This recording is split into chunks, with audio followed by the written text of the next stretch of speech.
क्या कहे सजना, रात की रात जगा मुझे हक है।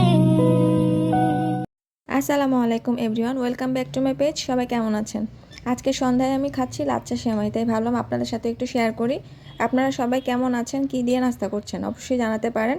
আর আমি ব্যস্ততার কারণে আমার পেজে অ্যাক্টিভ থাকতে পারছি না। প্লিজ আমার ভিডিও যারা দেখছেন প্লিজ পাশে থাকবেন। ভালো লাগলে অবশ্যই গঠনমূলক কমেন্টস করে পাশে থাকবেন। ভালো থাকবেন সবাই, আল্লাহ হাফেজ।